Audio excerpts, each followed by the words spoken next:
It remained for Orville Wright and his brother Wilbur to point the way.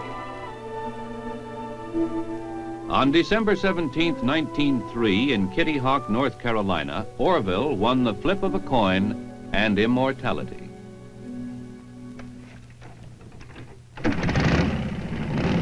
With 2 bounces, he was in the air, where he hovered for 12 seconds at 31 miles an hour, covering 120 feet. But there were other early flying machines, some that taxied, and some that hopped, some that didn't do much of anything, and some that, hey, watch out there!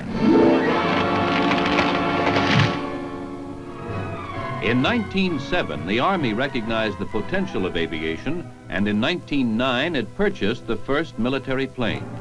The U.S. Army Air Service was founded under the supervision of the Chief Signal Officer.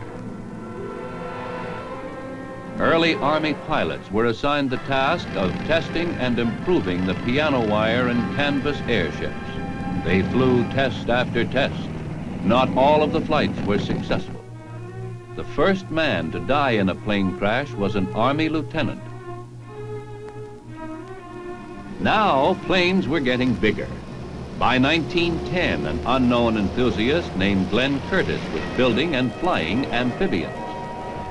By 1914, the fledgling Army Air Service had expanded to several dozen planes. At first, planes were used only for aerial reconnaissance.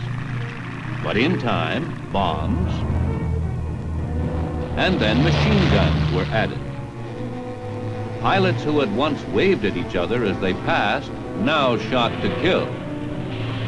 These were the days of the Lafayette Escadrille and Baron von Richthofen's Flying Circus, of Billy Bishop and Eddie Rickenbacker. Americans learned new words, the Spad, the Fokker, the Jenny. With the end of the war, numerous new experimental planes appeared. And a new kind of scientist emerged, the aeronautical engineer. There was even a new kind of aircraft. It was called a helicopter.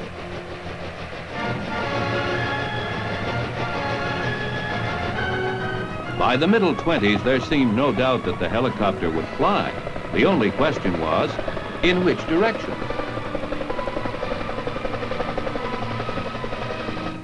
Some early 4-bladed copters actually hovered, while others only bounced.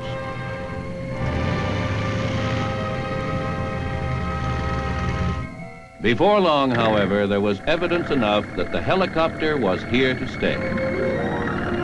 Now man was finding first one method and then another of flying where for thousands of years he had been able to do little more than watch the birds and breathe.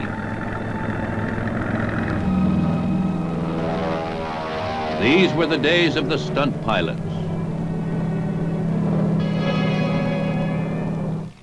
The barnstormers.